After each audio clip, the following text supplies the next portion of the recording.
펀처치 베들께 오신 여러분들을 환영합니다. 박수로 할마비 영광을 돌려드립시다. 자, 우리 함께 고백해 볼까요? 오늘이 예배가 되게 하소서. 오늘 하루가 예배가 되는 축복이 여러분과 함께 하시길 바랍니다. 물론 내일도. 옆 사람에게 한 번만 더 지난주의 설교를 생각하면서 축복했으면 좋겠습니다. 당신은 오늘 하나님의 새로운 사랑 안에서 태어났습니다. 다시 고백하겠습니다. 당신은 오늘 하나님의 새로운 사랑 안에서 태어났습니다. 주님 안에서의 하루하루는 매일매일 새로운 줄 믿습니다. 내가 너희를 새롭게 하리라, 새 일을 행하리라 말씀하신 주님 안에서 어제 밤에 모든 슬픔과 우리의 누추함은 지나가고 매일매일 새롭게 사랑으로 우리를 맞아주시는 주님 안에서 오늘 하루가, 예배하는 하루가 시작되었음을 믿습니다. 오늘은 오늘이라는 예배의 두 번째 시간입니다. 이 목회를 하다가 보면요, 종종 하나님을 좀 째째하고 옹졸한 분으로 만드는 신앙을 가지고 있는 분들이 계세요. 무슨 말인가 하면, 하나님한테 뭔가를 좀 막 잘해드리면 하나님이 우리한테도 뭘 많이 잘해주시고, 우리 삶에 무슨 문제가 있으면 우리가 뭐 하나님한테 뭘 잘못해서 그런 것처럼 생각하는 거. 다시 말하면 하나님의 사랑이 우리의 어떤 행동이나 열심에 따라서 좌우된다고 생각하는, 사실 우리를 향한 하나님의 사랑은 무조건적이고 우리를 향한 하나님의 사랑은 무계산적이잖아요.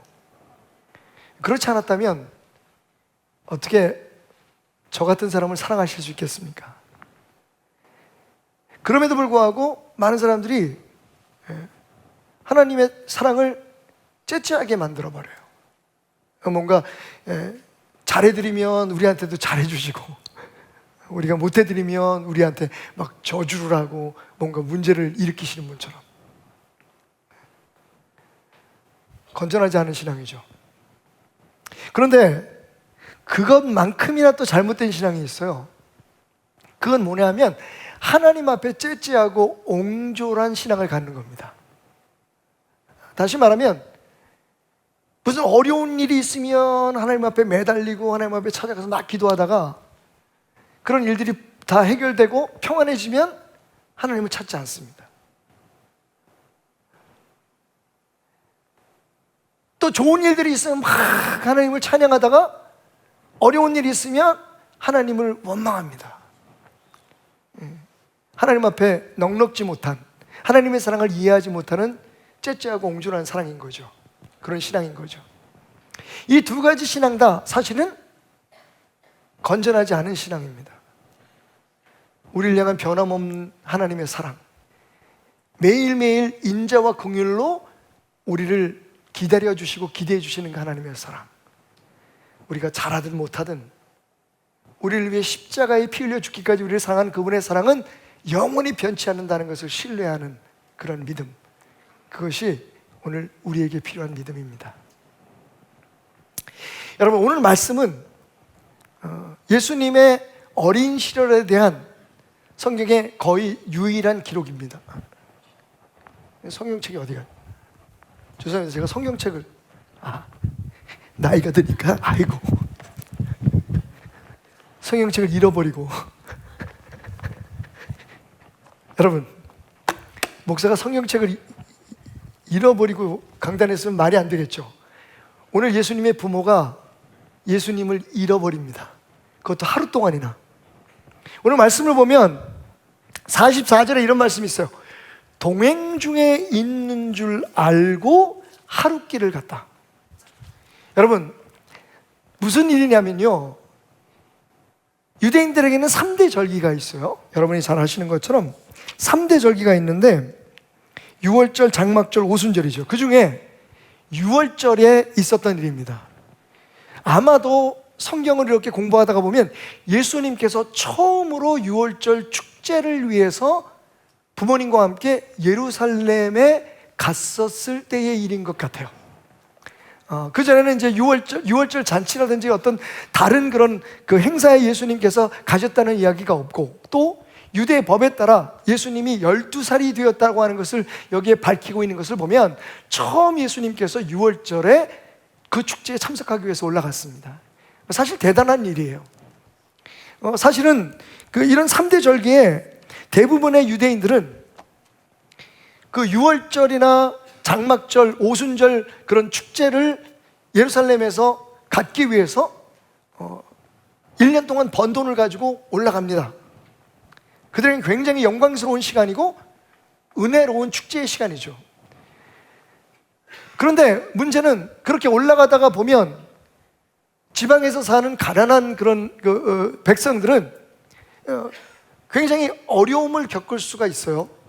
그래서 가능하면 일주일에 축제가 끝나면 빨리 내려와야 됩니다. 빨리 집으로 와서 생업에 종사를 해야 되는 거죠. 그러니까 예루살렘에 가서 먹고 자고 쓰는 돈과 그리고 그 기간 동안에 돈을 못 벌잖아요. 그러다 보니까 이중에 지출이 생기게 되는 겁니다. 그래서 아마 굉장히 성급하게 돌아오는 길이었던 것 같아요. 그런데 아무리 급해도 그렇지 어떻게 아들을 잃어버리고, 그것도 여러분 심각한 건 하루 동안, 하루 온종일 동행 중에 있는지를 착각하고 있었다는 거죠. 그러다가 이제 잠잘 때가 돼서 숙소에 들어가려다 보니까 아들이 안 보이는 거예요. 그래서 여기저기 찾기 시작합니다. 여러분, 예수님을 잃어버린 시간은 하루였었는데 그것을 찾기 위해서 헤맨 시간은 여러 날이 걸렸다고 이야기합니다. 결국 그래서 예수님을 찾았어요. 예수님이 어디 계셨습니까? 성전에, 거기서 성경학자들, 율법학자들과 함께 하나님에 대해서 이야기를 하고 있었어요. 예수님께서 알고 계신 걸 말씀도 하시고 지혜에 놀랬다 그러잖아요. 그리고 예수님도 그들에게 또 배웠어요. 그러면서 시간이 가는 줄 모르고 거기 며칠 동안 계셨던 거예요. 거기서 뭘 먹었는지, 누가 먹을 걸 갖다 주는데 어디서 주무셨는지. 어쨌든 예수님은 하나님의 말씀에 쏙 빠져서 거기 머물러 있었는데, 여러분, 이 부모가 얼마나 화가 났겠어요. 그래서 예수님께 짜증을 내듯 추궁을 합니다. 왜 우리한테 그랬느냐고. 엄마 아빠 잘 따라와야지. 왜 떨어져서 이렇게 고생을 시키느냐고. 그때 예수님께서 뭐라고 말씀하시냐면, 내가 내 아버지 집에 있어야 할 것을 알지 못했느냐고 반문을 합니다. 이 순간 아마 요셉은 꽤 충격을 받았을 거예요. 왜냐하면 여태까지 요셉이 아버지였잖아요. 그런데 예수님께서 이제 영적인 아버지이신 하늘의 하나님을 아버지라고 부르기 시작했다는 겁니다. 그런데 사실 그 부모는 예수님이 하신 그 말씀의 의미를 깨닫지 못했다 라고 성경은 말하고 있습니다. 여러분, 오늘 이야기가 우리에게 주는 교훈은 뭘까요? 첫 번째로, 하나님은요, 우리에게 경배를 받으시는 것을 넘어서 우리와 사귐을 원하신다는 것을 기억하라는 겁니다. 한번 따라해 볼까요? 하나님은 경배를 넘어 사귐을 원하신다. 그게 우리 하나님이에요. 다른 종교에서 믿는 그런 신들과 달리 하나님은 경배가 아닌 사귐을 원하십니다. 자, 시편 51편 16절부터 17절까지 다윗은 이렇게 얘기하죠. 주께서 제사를 기뻐하지 아니하시나니, 그러니까 우리가 그냥 경배하는 것을 기뻐하지 아니하시나니 그렇지 아니하면 내가 드렸을 것이라. 주는 번제를 기뻐하지 아니하시나이다. 어느 날 다윗이 항상 그렇게 했던 것처럼 하나님 앞에 번제를 드리고 하나님 앞에 제사를 드리려고 하다가 갑자기 멈춰섭니다. 그리고는 이렇게 선언을 하죠. 아, 정말 하나님이 원하시는 것은 이런 제사가 아니구나. 그래서 나는 잠시 하나님 앞에 제사 드리는 것을 멈추겠습니다. 아주 안 드리겠다는 게 아니에요. 우선 먼저 해야 될 게 있다는 거죠. 그러면서 뭐라고 얘기하냐면, 하나님께서 구하시는 제사는 상한 심령이라. 하나님이여 상하고 통회하는 마음을 주께서 멸시하지 아니하시리이다. 그러니까 소를 드리고 양을 드리는 것보다 하나님이 정말 이 예배에서, 이 제사에서 받으신 건 내 마음, 내 상한 심령, 나의 솔직한 심정이라는 것을 다윗이 깨닫고 하나님 앞에 자기의 마음을 드리겠다고 고백합니다. 여러분, 오늘 말씀해 보니까요, 예수님께서 6월절 기간이 끝났는데 성전을 떠나지 않습니다. 우리로 표현하면 주일 예배가 끝났는데 집에는 안 가는 거예요. 예배가 끝났으면 가야죠. 왜? 우리의 신앙생활의 가장 중심이 되는 게 지금 예배잖아요. 그죠? 물론 구약의 제사하고는 다른 것이지만 그래도 우리는 이런 어떤 공적인 행사, 6월절과 같은 절기, 정해진 날의 예배, 이걸 굉장히 소중하게 생각한단 말이에요. 그리고 사실은 언제부턴가 이 예배가 우리 신앙생활의 거의 전부를 차지하고 있어요. 그래서 예배가 끝나고 나면 집에 갑니다. 그 다음부터는 우리의 일상으로 돌아가는 거죠. 근데 오늘 말씀 보니까 예수님은 6월절 잔치가 마쳤습니다. 그날을 마치고 돌아갈 때에 아이 예수는 예루살렘에 머물렀다. 부모는요, 아유 빨리 가야지, 이제 우리가 해야 될 의무를 다 했잖아요. 올해도 우리가 해냈어. 오늘도 우리가 주일 성수했어. 주일에 가서 예배 드렸어. 잘했어. 뿌듯했겠죠. 그런데 빨리 돌아가야 돼. 일상으로 빨리 돌아가야 돼. 가서 일을 해야 되고, 목수였던 요셉은 빨리 나무를 깎고 뭐를 만들어서, 가구를 만들어서 팔아가지고 먹고 살아야 돼. 일상으로 돌아갈 그 마음에 급하게 가다가 보니까 예수님을 잃어버렸어요. 그런데 예수님은요, 6월절이 끝나고 난 후에도 하나님 곁에 계셨어요.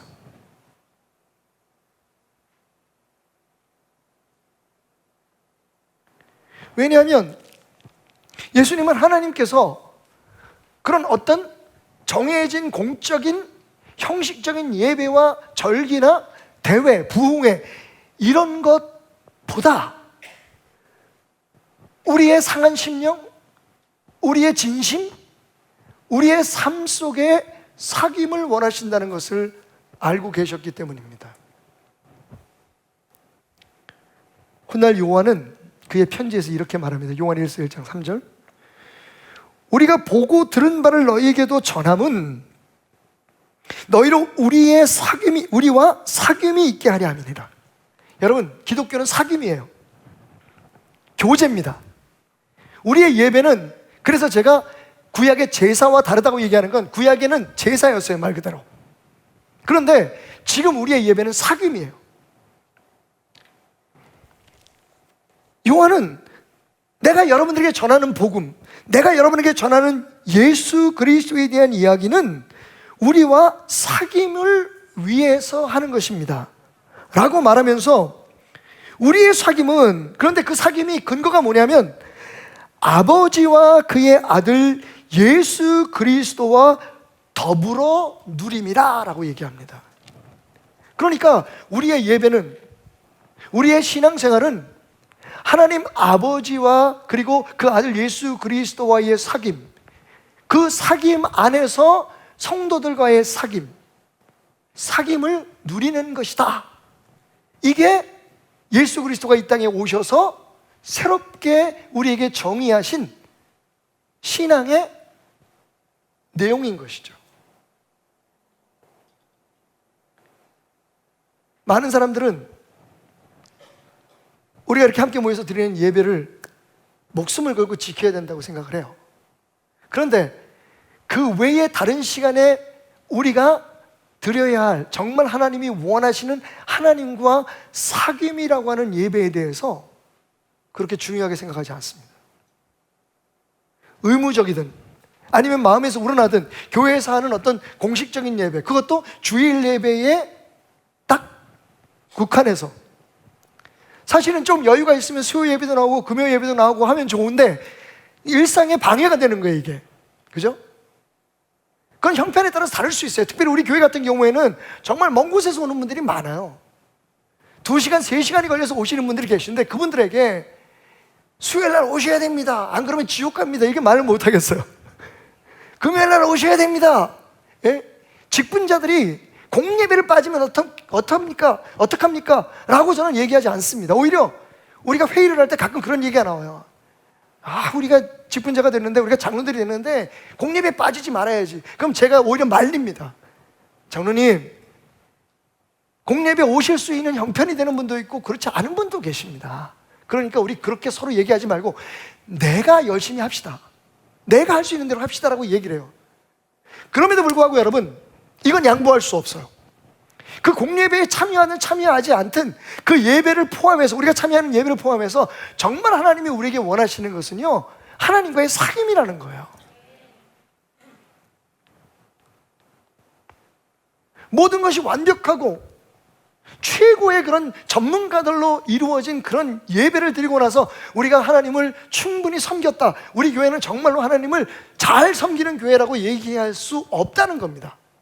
왜냐하면 한 사람 한 사람의 하루의 삶 속에서 하나님과의 사귐, 지금 우리가 하나님과 사귀고 있는 거예요. 여러분, 하나님 느끼십니까? 지금 하나님을 만나러 우리가 온 거예요. 그리고 그 하나님과의 사귐 속에서 우리가 서로 사귐을 나누기 위해서 온 거예요. 이 예배가 그런 겁니다. 그리고 이 예배가 끝나고 난 다음에도 그 사귐은 지속제가 되는 거예요. 6월절 기도회가 끝나도, 주일 예배가 끝나도, 월요일도, 화요일도, 수요일도, 목요일도, 금요일도, 이쯤이면 아멘이 나와야지 토요일 주일밖에 안 남았는데 다시 주일이 돌아올 때까지 사실은 하나님의 마음은 뭐냐? 난 너희들하고 사귀고 싶어야. 여러분, 언젠가 이런 말씀을 드렸는데 결혼을 했어요. 결혼식을 올렸습니다. 그럼 결혼식을 올린 다음에 너는 거기서 살아, 난 여기서 살게. 대신 나는 남편이니까 내가 돈 벌어서 생활비 대줄게. 그리고 집에 들어가지 않아요. 우리는 그걸 결혼생활, 부부생활이라고 말하지 않죠. 결혼했어요. 법적으로 다 혼인신고도 했어요. 사실은 법적으로나 공식적으로는 부부가 되었다고 선언을 했지만 진짜 부부로서 그걸 사실혼 관계가 아니라고 얘기를 하잖아요. 학교에 입학을 했어요. 등록을 하고 그 학교의 학생으로 등록금도 냈어요. 근데 학교를 안 가. 법적으로는 학생이에요. 그런데 그 사람은 실제적인 학생이 아닌 거죠. 더 심각한 게 있어요. 군대에 입대했어요. 그래서 훈련 받았어요. 그리고 계급장도 달았어요. 그 다음부터 부대에 안 들어가. 공식적으로는 군인이에요, 아직은. 그런데 그 사람을 우리는 나라를 지키고 자기의 국방의 의무를 다하는 군인이라고 말하지 못하잖아요. 거기에 우리 문제가 있어요. 우리가 교회에 성도로 등록을 해요. 그리고 시간이 지나면 직분도 받아요. 그런데 여기서 가장 중요한 게 뭡니까? 그게 목적이 아니잖아요. 우리가 교인이 되기 위해서 여기 나온 게 아니잖아요. 그죠? 하나님을 섬기기 위해 나왔어요. 그래, 하나님을 섬기는 게 뭐예요? 하나님이 원하시는 것을 우리가 해드려야 되잖아요. 하나님이 원하시는 게 뭐예요? 사귐이에요. 그런데 이 사귐을 돈으로 사려고 해요. 우리의 땀방울로 사려고 해요. 내가 이만큼 해드릴 테니까 하나님 나 이렇게 잘해 주십시오. 사귐 대신 우리 하나님을 치사한 분으로 만들어 버리는 거예요. 뭔가 나한테 기대하는 사람, 그런 분인 것처럼, 그래서 나를 부르신 것처럼. 치사하다는 말이 아까 말씀드린 것처럼 옹졸하고 째째하다는 뜻이거든요. 하나님을 구걸하는 신으로 만들어 버리는 거예요. 하나님은요, 그분의 넉넉함 속에서 우리와 사귀기를 원하세요. 사귐을 원하신다고요. 그래서 우리가 매일매일의 삶을 하나님을 예배로 사귀는 것에서 벗어나면 안 된다는 거예요. 그런데 어떡합니까? 오늘 이 부모가 왜 예수님을 잃어버렸어요? 나름대로 자신들이 해야 될 일이 있었거든요. 빨리 돌아가기도 해야 되고, 그리고 가는 과정 속에서, 그 가는 길 속에서, 그 노정에서 함께 가는 이웃들이나 친척들과 오래간만에 대화도 나고 그 6일 동안의 잔치에, 그 축제에서 하지 못했던 모든 것들을 하다가 보니까 자기 일에 너무 바빴던 거예요. 그러니까 정작 예수님을 잃어버렸어요. 그런데 더 큰 문제는 뭡니까? 예수님이 동행하고 있다고 착각한 거예요. 우리가 교회 와서 예배 드리고 주일날 예배 드리고 일터로 돌아가요. 우리의 루틴이 있죠, 그죠? 아침 일찍부터 시작해서 월요일부터 그 직장을 다니시는 분도 있고 학생들은 학교를 다니고 그리고 가정에서 생활하시는 분들은 또 가정 생활을 하고 그렇게 매일매일 우리의 삶에 바쁘다가 보면 주님이 우리와 함께하고 계시지만 우리 스스로가 주님과 함께한다는 것을 확인할 시간들이 없는 거예요. 그러니까 주님과 관계없이 살아갑니다. 우리의 언어, 우리의 행동, 우리의 삶이 잠깐이라도 주님을 기억해내고 주님이 우리와 함께 계시고 주님이 지금 우리를 지켜보고 계신다. 여러분, 꼭 필요할 때만 스위치 켜고 주님을 찾잖아요, 그죠? 예수님은 필요할 때 오셨다가 필요 없을 때 가시고 내가 불렀을 때 왔다가 부르지 않을 때 가시는 그런 분이 아니시거든요. 예수님은 항상 우리와 함께 하시는데 우리는 그 함께 하시는 예수님이 나하고 사귀자, 나하고 동행하자, 힘들 때 나하고 대화도 하고 아플 때 내게 기대기도 하고 내가 너한테 시킬 일이 있을 땐 나도 너한테 좀 말 좀 하게 내버려 둘래? 주님이 원하시는 건 사귐이거든요. 그것을 위해서 이 땅에 오셨고 그것을 위해서 우리와 함께 하시겠다고 말씀하셨어요.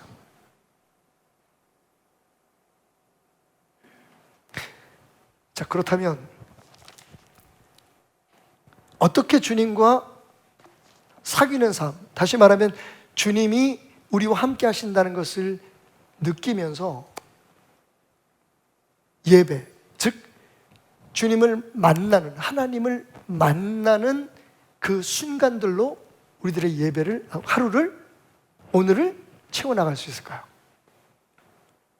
저는 이번 시리즈에서 그렇게 어려운 신학적이고 혹은 어떤 신앙적인 그런 어려운 개념이나 학문적인 것들을 이야기하려고 하지 않아요. 교리를 이야기하려고 하는 게 아닙니다. 실질적인 이야기를 하고 싶어요. 정말 하나님이 원하는 하루가 하나님과 함께하는 시간이 되게 하기 위해서 어떻게 해야 되느냐. 제가 생각해낸 건 이거였습니다. 가끔은 수시로 하나님의 안부를 물으며 살자. 가끔은 고개를 들어서 하늘을 바라보고 하나님, 저와 함께 해주셔서 감사해요. 하나님, 오늘 제게 이 맛있는 음식을 주셔서 감사해요. 여러분, 다윗의 고백처럼 하나님과의 사귐은, 진짜 예배는요, 우리의 속에 있는 걸 그냥 털어놓는 거예요. 우리가 정해놓은 어떤 기도문을 읽거나 혹은 형식적인 그런 기도를 하는 게 아니라 우리의 마음을 하나님께 드리는 거예요. 그래서 콜리텐붐이라고 하는 화란에, 네덜란드의 여자 선교사는 그 2차 대전 때 아우슈비츠에서 자기 가족들이 다 죽는 모습을 직접 보고도 주님의 명령을 받고 원수 같은 독일 땅에 들어가서 복음을 전했다는 그 유명한 콜리텐붐이 뭐라고 얘기했냐면, 내가 깨달은 기도는 나는 하나님이 필요합니다 라고 외치는 것이었고 그 하나님과의 사귐을 요청하는 것이었다. 여러분, 그게 기도예요. 우리가 생각하는 것처럼 물론 그런 요소도 있습니다만 우리가 필요하고 원하는 것들을 구해서 얻어내는 것이 아니라 그것을 위해서 두드리라, 찾아라, 구하라. 물론 그 말씀도 사실은 조금 더 깊이 묵상을 해보면 우리가 생각하는 그런 뜻이 아니라는 것을 알게 되겠지만, 진짜 기도는요, 다윗의 시편처럼, 그리고 콜리텐붐이 얘기하는 것처럼 우리가 하나님 필요해요. 우리에 있는 감정을 그대로 드리고 우리의 생각을 그대로 열어놓아서 우리와 사귀기를 원하시고 우리의 삶에 개입하시고 우리를 돕고 우리를 구원하시길 원하는 예수님을 우리의 삶에 초청하는 행위인 거예요. 그 과정에서 우리에게 필요한 것을 우리 생각이 아니라 하나님의 뜻대로 채워주시기도 하고, 또 우리가 구한 것들이 하나님의 마음에 합한다면 그것을 응답해 주시기도 하고. 사실 기도는 하나님과의 사귐이에요. 사귐의 문을 여는 거예요. 우리와 사귀기 위해서 우리 곁에 항상 와 계시는, 지금도 우리 곁에, 우리 안에 와 계시는 그 주님께 이제 사귀자고 손을 내미는 거예요. 여러분, 그런데 현실적으로 우리의 삶이 그렇게 매일매일 주님만을 바라보고 살 수가 없어요. 혹시 여러분들이 저 같은 목회를 한다든지 아니면 교회에서 일하는 사람이라면 그래도 훨씬 더 기회가 있을 거예요. 하지만 여러분들은 일터에서 혹은 여러분 가정에서, 학교에서 도대체 주님을 생각할 수 있는 시간이 별로 없어요. 매일매일 해야 될 일들이 있기 때문이에요. 그죠? 그래서 제가 제안하는 것은 그런 바쁜 시간 속에서, 그런 꽉 짜여진 스케줄 속에서 잠시라도 고개를 들어 하나님의 안부를 묻는, 우리와 함께 하신 하나님께 사귐을 요청하는, 여전히 거기 계세요. 항상 하나님은 항상 우리와 함께 하시겠다고 약속하셨어요. 심지어는 우리 안에 계시겠다고 말씀하셨어요. 그러니까 우리가 해야 될 일은 그분이 우리와 함께 하는 것을 확인하는 일이거든요. 그걸 저는 안부를 묻는다는 표현으로 여러분들에게 소개하고 있는 겁니다. 안부란 뭡니까?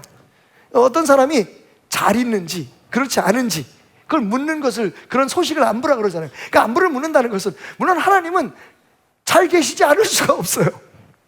그럼에도 불구하고 그분이 우리 곁에 있다는 것을 확인하는 행동을 뜻하는 거죠. 김시천 시인이라는 분이 서로 안부를 묻고 산다는 것은 이라는 시를 썼어요. 좀 감동적이라서 여러분에게 소개합니다. 안부. 때로는 안부를 묻고 산다는 게 얼마나 다행스러운 일인지, 안부를 물어오는 사람이 어딘가에 있다는 게 얼마나 다행스러운 일인지, 그럴 사람이 있다는 게 얼마나 다행스러운 일인지. 사람 속에 묻혀 살면서 사람이 목마른 이 팍팍한 세상에 누군가 나의 안부를 물어준다는 게 얼마나 다행스럽고 가슴 떨리는 일인지. 나는 오늘 내가 아는 사람들의 안부를 일일이 묻고 싶다. 이 땅의 모든 사람과 사람들이여, 오늘 하루도 열심히 잘 살고 계시는지. 여러분, 안부를 묻는다는 건 뭐예요? 누군가에 대해서 궁금할 거다게 생각한다는 건 뭡니까? 그분과의 사귐이 있다는 거잖아요. 그죠? 그분에 대해서 우리가 존재를 인정하고 그 사람에 대해서 우리가 그 사람을 인정한다는 뜻이잖아요. 사실 하나님께서 우리에게 원하시는 건요, 저 수도원에 처박히고 기도원에 처박히고 혹은 교회를 떠나지 않고 거기서 매일 주님 주님 주님 주님 주여만 찾는 그런 것을 뜻하는 게 아니에요.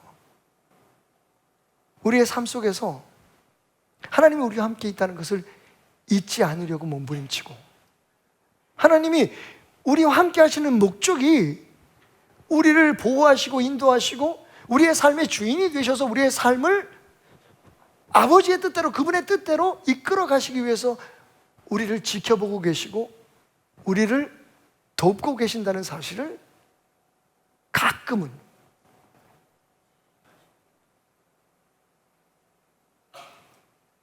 생각하는 거예요. 그렇게 주님이 우리와 함께함을 조금씩 느껴가고, 꼭 무슨 어려운 일이 터지거나 좋은 일이 있을 때만 하나님 감사하고 하나님 앞에 기도하는 것이 아니라, 그렇게 일상 속에서, 오늘이라는 일상 속에서 하나님을 찾아가는 것, 안부를 묻는 것. 하나님 감사해요. 오늘도 해맑은 얼굴로 지난밤의 모든 수치와 아픔들을 잊고 새롭게 시작할 수 있게 하신 당신의 사랑을 감사합니다. 하나님이 말씀하실 거예요. 그래, 오늘도 한번 잘해보자. 하나님, 오전이 지나갔네요. 김 과장 새끼가 너무 힘들게 해요. 그래도 하나님, 저 잘 버텼죠? 하나님 말씀하실 거예요. 그래, 잘했어. 근데 오후에는 이 과장이 널 쫓을 수도 있어. 여러분, 사귐이잖아, 사귐. 그분은 그렇게 우리 곁에 와 계신데 우리는요, 그분을 그냥 경배의 대상, 우리는 그냥 신앙의 대상으로만 생각하는 거예요.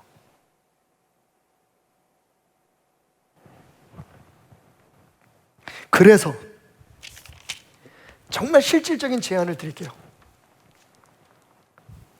실습편입니다. 한번 따라합시다.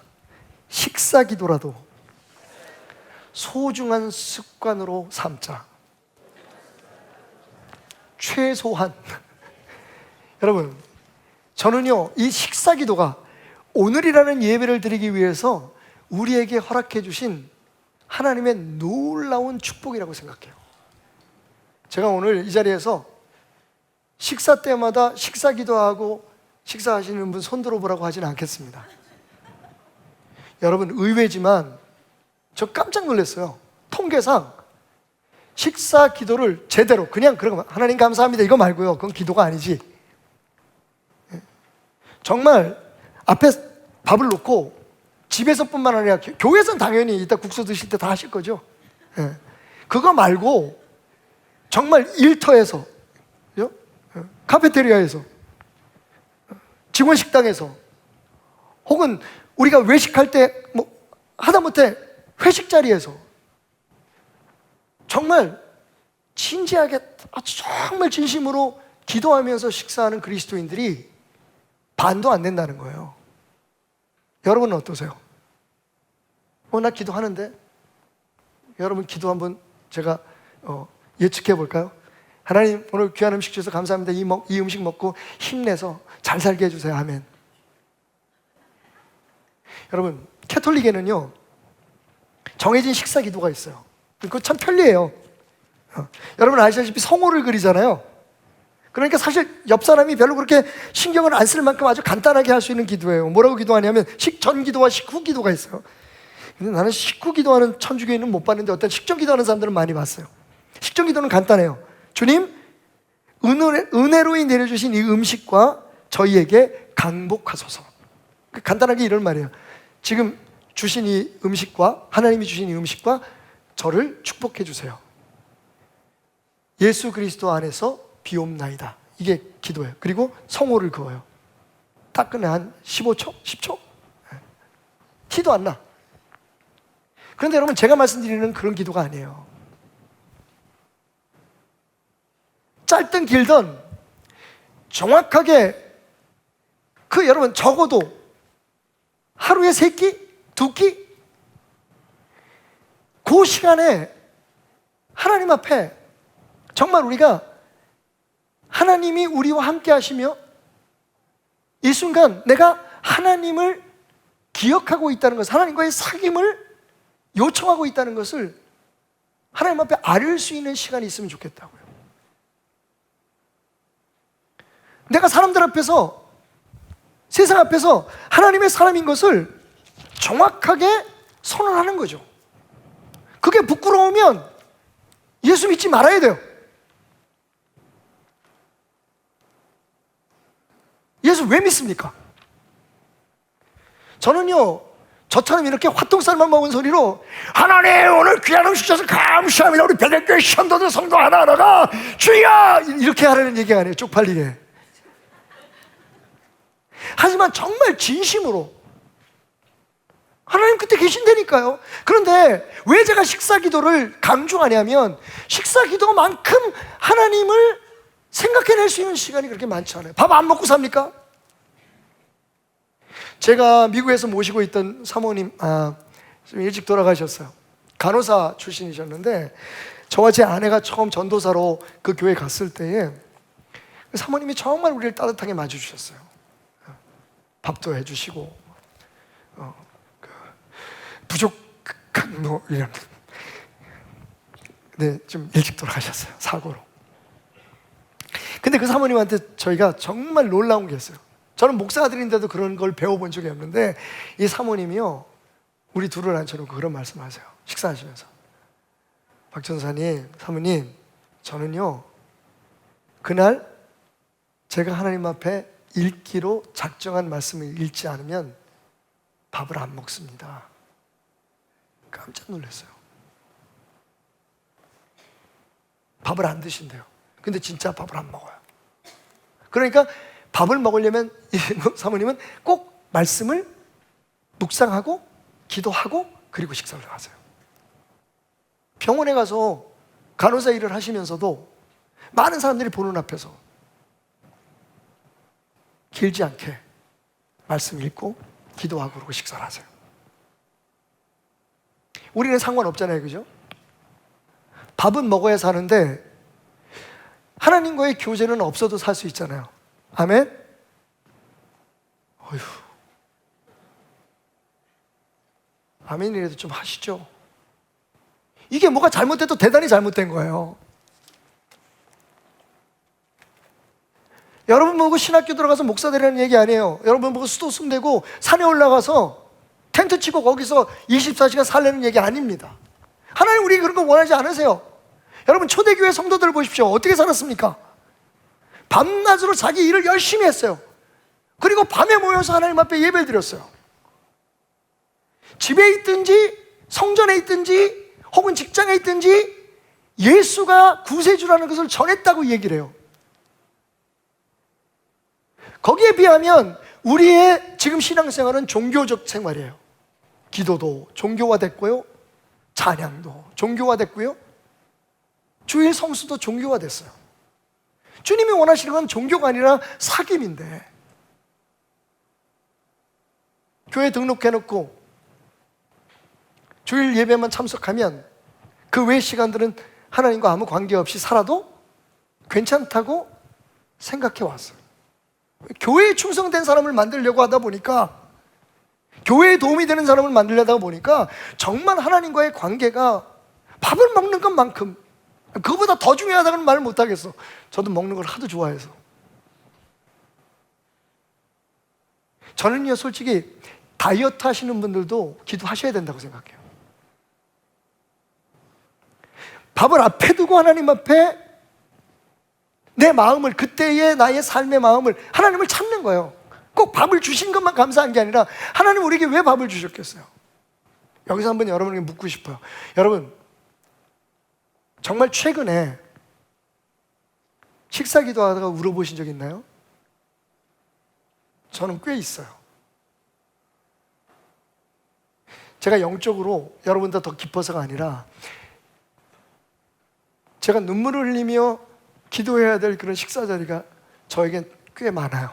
우리는 얼마나 행복합니까? 그래서 대부분 우리의 기도는 식사 시간에 기도하는 사람, 그 반밖에 안 되는 기도하는 사람조차도 어떻게 기도하는 줄 아세요? 하나님 우리에게 오늘 이 귀한 음식 주셔서 감사합니다. 끝이에요. 사실 여러분 이게 얼마나 귀한 시간입니까? 사실은 우리가 하나님의 마음을, 하나님의 임재를, 하나님의 사귐에 대해서 우리가 생각할 수 있는 이보다 더 좋은 시간이 없거든요. 그거부터 시작하자고요. 이거부터 진지하게 시작해보자고요. 그리고 거기에 더해서, 그죠? 우리가 하나님을 더 기억할 수 있고 하나님을 더 생각할 수 있는 그런 시간들을 만들어 보자고요. 여러분 오늘 말씀 가운데 한 가지 참 저는 이해 안 가는 부분이 있어요. 그날 요셉과 마리아는 밥을 안 먹었을까요? 가시는 길에 하루길이니까 그래도 한 끼는 안 드셨을까? 근데 밥 먹을 때 아들을 안 생각해요?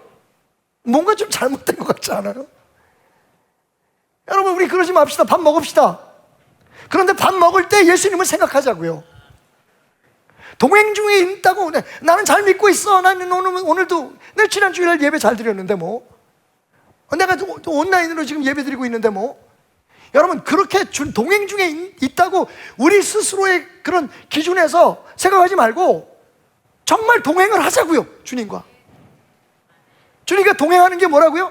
주님을 생각하는 거라 그랬잖아요. 그분의 마음을 이해하고 받아들이라는 거 말씀드렸잖아요. 그게 식사 기도만큼 더 확실하고 단순하면서도 분명한 방법이 없다고요. 식사 기도 시작하세요. 지금까지 하셨던 분들은 진심으로 그 짧은 시간에 여러분 중보도 할 수 있고, 저처럼 저는 식사 기도할 때마다 두 가지를 꼭 해요. 뭐 꼭 저하고 똑같이 하라는 얘기는 아닙니다. 그게 제가 제 마음을 하나님 앞에 드리는 거예요. 하나는 여러분 저하고 식사해 보신 분들은 알 거예요. 오늘 이 시간 먹을 것이 없어서 먹지 못해 죽어서, 왜냐면 저는 그걸 경험했으니까, 그런 사람들과 함께 식사를 해봤으니까. 오늘 이 시간 우리는 이렇게 배불리 먹지만 먹을 것이 없어서 죽어가는 사람들이 있다는 것을 우리로 잊지 않게 해달라고. 여러분 우리가 얼마나 큰 복을 받고 있는 줄 아세요? 이건 그냥 하나님 이 귀한 음식을 우리에게 주셔서 우리가 열심히 일해서 이런 음식을 먹고 살고 있게 해주신 거 감사합니다라고 얘기할 수 있는 게 아니에요. 제가 초등학교 6학년 때 담임선생님께서 사립학교 다니는 우리들에게 하신 말씀이 있어요. 니네들이 앉아있는 그 자리는 너만 앉아있는 자리가 아니다. 지금 너희와 같은 나이에, 그때는요 정말 돈이 없어서 학교도 못 다니고 가정 형편 때문에 또 가정의 여러 가지 문제 때문에 학교를 못 다니는 저와 나이가 같은 아이들이 많았어요. 저희 교회 주변에도 많았어요. 선생님께서 하셨던 그 말을 저는 잊지 못해. 어쩌면 제가 목회자가 돼서 어려운 사람들을 도와야겠다고 생각하는 그런 마음에 가장 큰 동기를 부여해 주셨는지도 몰라요. 너희들이 앉아있는 그 자리는 수십 명, 수백 명이 함께 있는 자리다. 너희는 좋은 부모 만나서, 너희들은 복을 받아서 여기 와서 앉아있지만 니네들 공부해서 성공해서 그 어려운 사람 도우라고 하나님이 너희들 여기 보내셨다고. 여러분 제가 들었던 어떤 설교보다도 설득력이 있었어요. 제 마음이. 여러분 우리 밥 먹을 때요,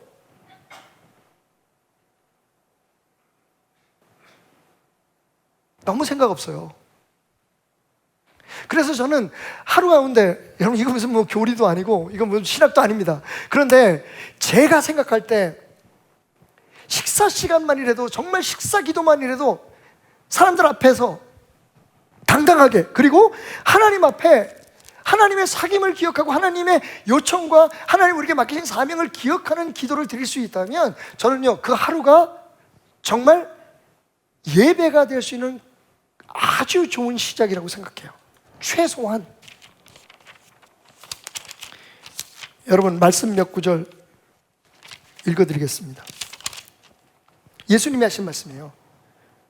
마태복음 10장 32절 33절 누구든지 사람 앞에서 나를 시인하면 나도 하늘에 계신 내 아버지 앞에서 그를 시인할 것이요, 누구든지 사람 앞에서 나를 부인하면 나도 하늘에 계신 내 아버지 앞에서 그를 부인하리라. 창피해서 못한대요. 꼭 해야 돼? 하나님 다 아시는데. 마음만 드리면 되지. 그럼 하나님도 그러실 거예요. 나도 너한테 마음만 줄게.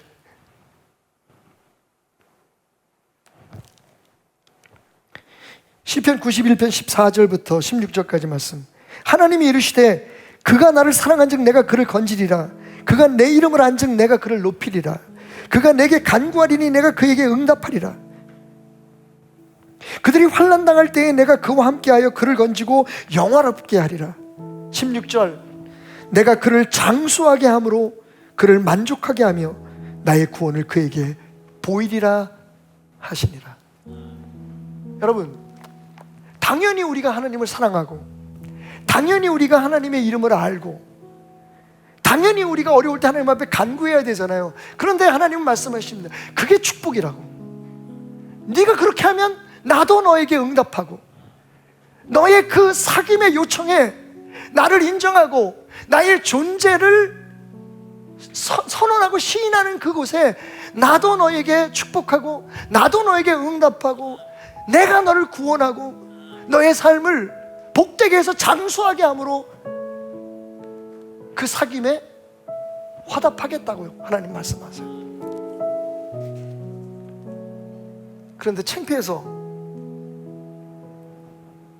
굳이 뭐 그렇게 할 필요가 있어? 그러니까 마음으로 하면 되지. 저는 여러분들에게 용기를 내시라고 권하고 싶어요.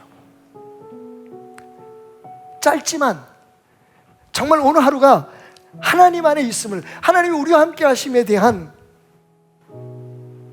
인정하는 마음으로, 여러분 하루에 3끼 드시면 3번 기도할 수 있잖아요. 그분을 3번 찾을 수 있잖아요. 2번 식사하시는 분은 2번 하실 수 있어요. 4끼 드시는 분은 더 은혜롭고요. 제가 아까 다이어트 하시는 분도 하시라 그랬죠. 밥 안 먹을 때 기도하세요. 여러분, 다이어트 하는 게 얼마나 큰 축복입니까? 여러분, 없어서 못 먹는 거 아니잖아요. 살 빼려고 안 먹는 게 얼마나 큰 축복입니까? 하나님 앞에 기도하세요. 오늘 제가 다이어트 할 수 있는 은혜와 축복을 주셔서 감사하다고. 하나님이 이겨낼 수 있는 힘을 주실 거예요. 요요도 안 올 줄 몰라. 여러분, 그게 하나님과의 사귐이에요. 있는 대로, 아프면 아픈 대로, 힘들면 힘든 대로, 기쁘면 기쁜 대로 하나님이 나와 함께 하시고 하나님이 계셨기에 그렇게 살 수 있다는 것.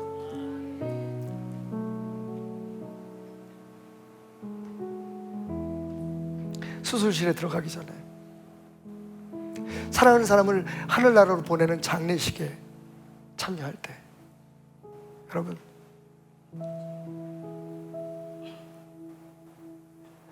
아이들이 대학교에 합격했다고 행복한 마음으로 전화를 걸어올 때, 그 순간순간이 다 우리에겐 예배가 될 수 있는 거예요. 왜냐하면 하나님은 항상 나와 함께 사귀자라는 마음을 가지고 어디나 언제든지 함께 하시기 때문이죠.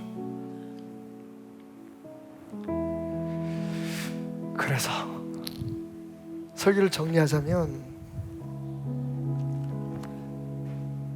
식사 기도부터 제대로 시작하자고요. 여러분, 그동안에 그냥 감사합니다, 열심히 살겠습니다라고 얘기했던 그 단순한 기도를 진짜 하나님과의 사귐의 기도로 바꿔보세요. 그럼 하루에 최소한 3번씩 하나님의 임재 속에, 하나님의 사귐 속에 우리가 들어가게 될 것이고, 그렇게 믿음이 자라나게 되면 말씀도 펴고 기도도 하면서, 다음 주에 또 다른 방법 알려드릴게요. 그렇게 하나하나씩 쌓아가며 오늘이라는 예배, 정말 하나님이 원하시는 주일날 뭐 이런 예배에 참석하는 걸로 다 끝난 게 아니라, 그보다 더 긴 시간, 더 중요한 예배를, 삶 속에서 드리는 산 예배를 드릴 수 있도록 우리의 삶을 조금씩 바꿔나갈 때 하나님의 사람으로 우리는 선뜻 성장해 있게 될 것입니다. 제가 최근에 인터넷에서 읽었던 글 하나 소개하면서 오늘 설교를 마치겠습니다. 부부생활을 결혼생활을 23년 한 어떤 그 주부가 올린 글이에요. 결혼한 첫 해부터 아침, 점심, 저녁 정말 정성을 다해서 남편을 맛있는 음식으로 대접을 했대요. 근데 이놈이, 죄송합니다, 거기 가로 열고 이놈이라고 써 있었어요. 그 인터넷에 한 번도 칭찬을 안 하는 거예요.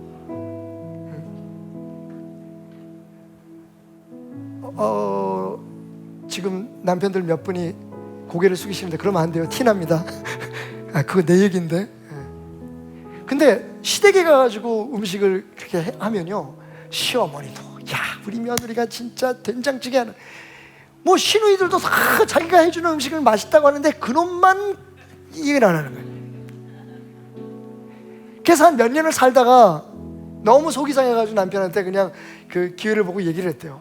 아니, 당신은 내가 이렇게 아침부터 그렇게 해가지고 새벽부터 일어나가지고 맛있는 음식을 해주는데 어떻게 고맙다는 말, 맛있다는 말 한마디도 안 해? 그랬더니, 에이 이 사람아, 꼭 말해야 되나?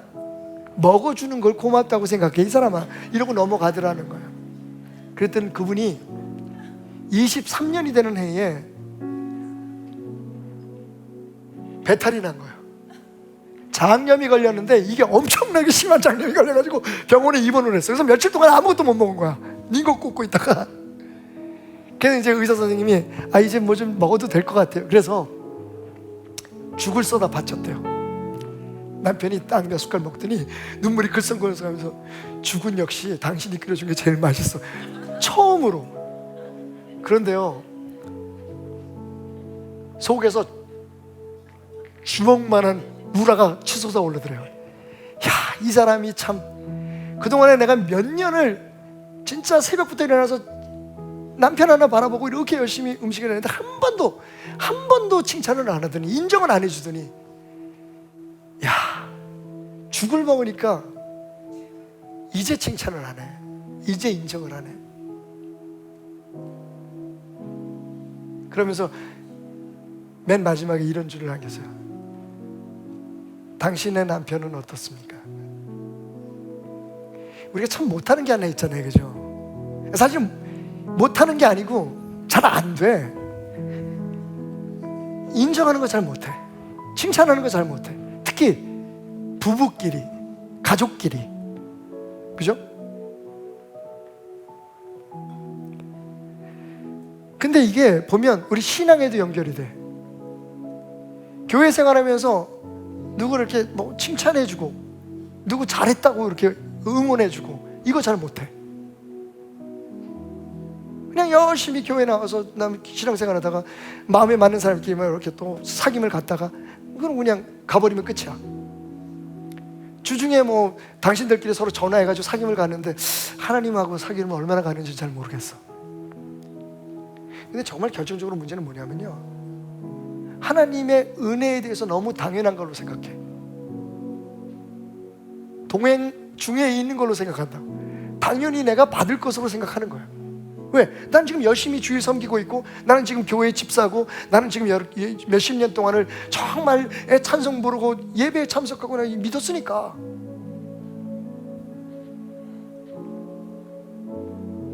어쩌면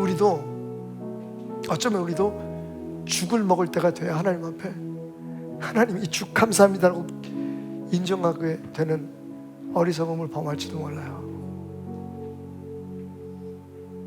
여러분, 동행 중에 있는 줄 착각할 게 아니라 지금 하나님 동행 중에 계세요. 문제는 우리입니다. 그래서 제가 아침에는 나는 주님의 사랑 안에서 새롭게 태어났다고 하루를 시작하고, 그리고 식사 시간마다 주님의 사귐을 요청하고, 나 주님이 필요해요, 주님 내게 맡기신 사명 나 잊지 않고 있어요 라고 선언하면서 주님과의 사귐을 이어가는, 그래서 오늘의 예배를 조금씩 완성해가는 저와 여러분의 삶이 되었으면 좋겠습니다. 찬양은 뭡니까? 예배는 뭡니까? 그 하나님을 인정하는 거잖아요. 우리의 삶에 하나님 되심을 선언하는 거 아닙니까? 그 하나님이 지금 당신에게 귀를 기울이고 계십니다. 오늘은 어땠어? 내 아들아? 내 딸아? 오늘 하루는 어땠니? 여러분, 하나님은 종교적인 신이 아니라, 경배의 대상이 아니라 우리 아버지, 당신의 친구, 당신 곁에서 당신과 함께 동행하기를 원하시는 분이십니다. 날마다 숨쉬는 순간마다 여러분의 삶이 더욱더 예배가 되어가기를, 주님과의 사귐이 되어가기를 주님의 이름으로 축원합니다.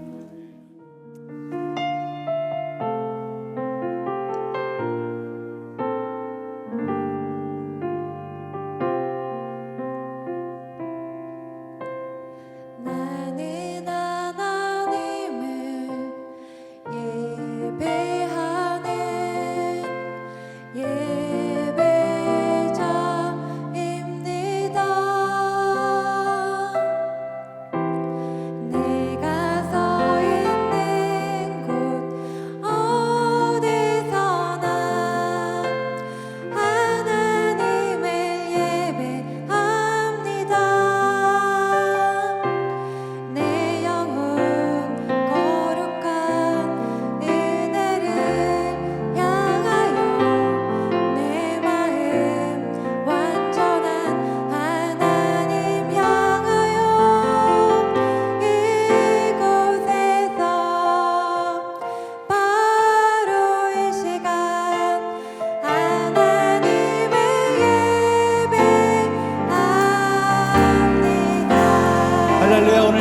이 시간 주님을 예배하기 원합니다. 우리 같이 한 번 더 주님을 찬양합니다. 나는 하나님을 예배하는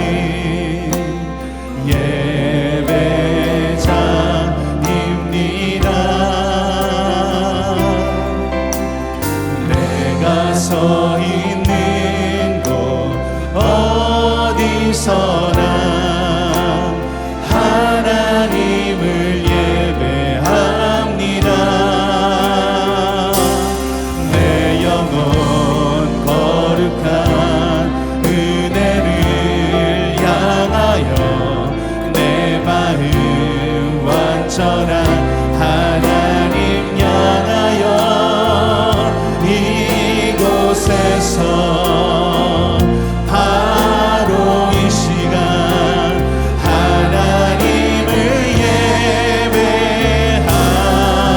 우리 한 번 더 나는 하나님을 예배하는 나는 하나님을 예배하는 예배자입니다. 내가 서 있는 곳 어디서나 하나님을 예배합니다. 내 영혼 거룩한 은혜를 향하여 내 마음 완전한 하나님 향하여 이곳에서 바로 이 시간 하나님을 예배합니다.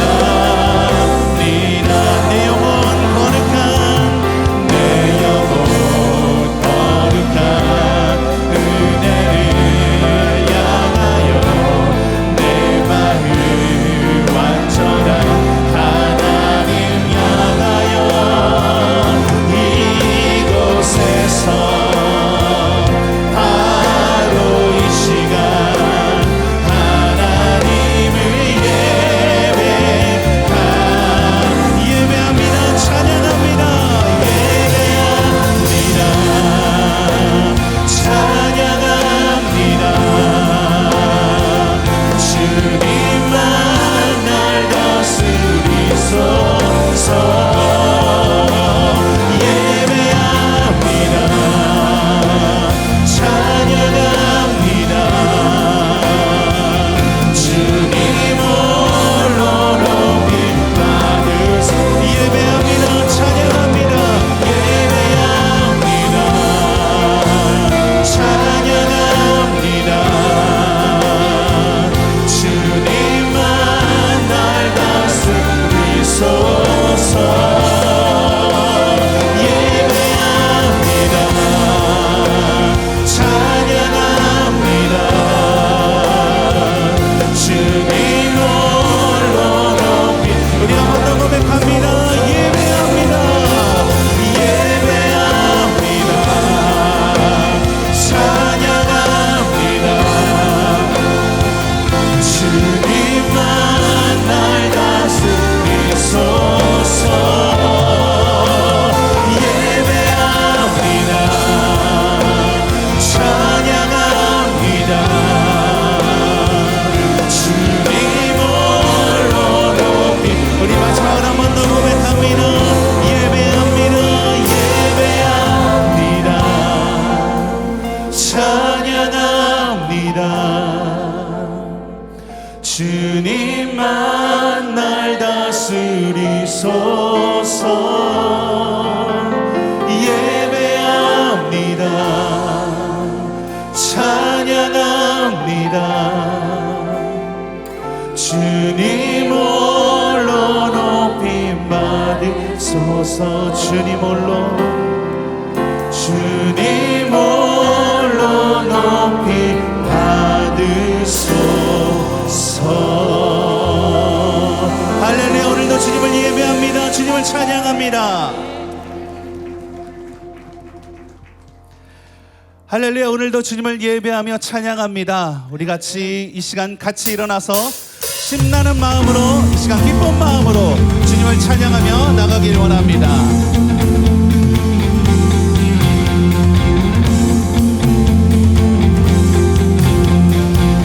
내 영혼이 은총 입어, 내 영혼이 은총 입어 주간 죄지 벗고 보니 슬픔 많은 이 세상도 천국으로 화하도다. 할렐루야 할렐루야 찬양하세. 내 모든 죄 사함받고 주 예수와 동행하리. 그 어디나 하늘나라. 우리 같이 2절 찬양하겠습니다. 주의 얼굴 주의 얼굴 뵙기 전에 멀리 매던 하늘나라. 내 마음속에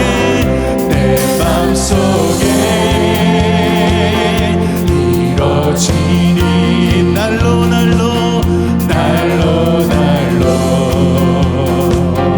가깝도다. 높은 산이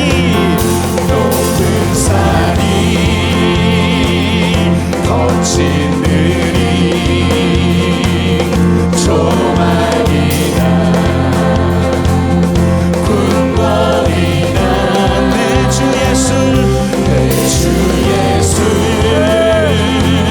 보신 곳 그 어디나 하늘나라. 그 어디나 하늘나라. 할렐루야 찬양하세. 내 모든 죄 사함받고 주 예수와 동행하리. 그 어디나 하늘나라. 할렐루야 찬양하세. 할렐루야 찬양하세.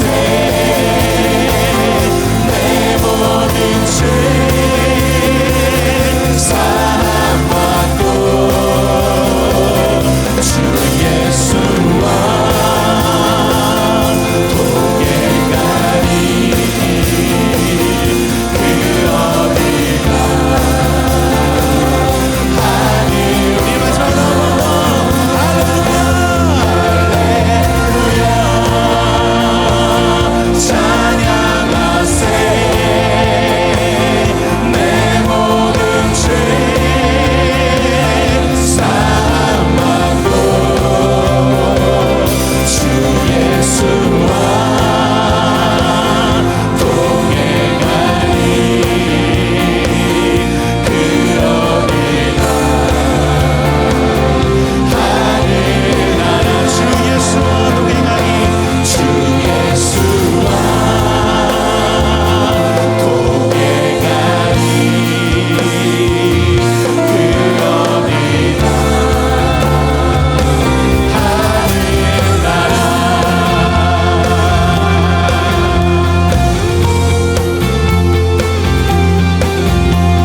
우리가 계속해서 주님께 이 시간 찬양하며 나가기 원합니다. 할렐루야 주님 홀로 높임을 받으시옵소서. 주님을 찬양합니다. 우리 이 시간 계속해서 하나님께 박수치며 찬양으로 영광을 올려드리겠습니다. 할렐루야.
날마다 주님을 찬송하는 귀한 은혜를 허락하여 주심을 감사하며 나가길 원합니다.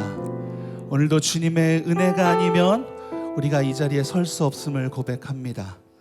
주님의 그 사랑이 오늘도 나를 이끌어 가시기를 소망합니다. 주님께서 나를 업어서 인도하시고 또한 주의 날개 그늘 아래 함께 거하며 우리가 살기를 소망합니다.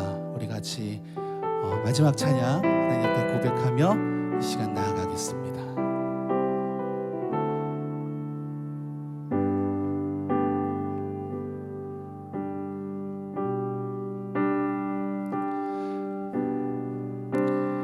나의 삶, 나의 모든 것 오직 주님께 다 드리오니 내게 생명 주신 예수님 따라 그 길만 따라갑니다. 주께서 다 주셨으니 나 주님 앞에 엎드리며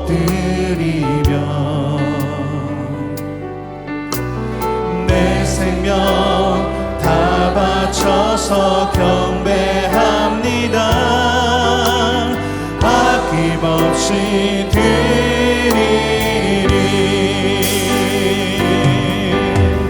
나의 삶 힘에 겨워도 주께서 일으키시네. 나를 눈동자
주옵소서.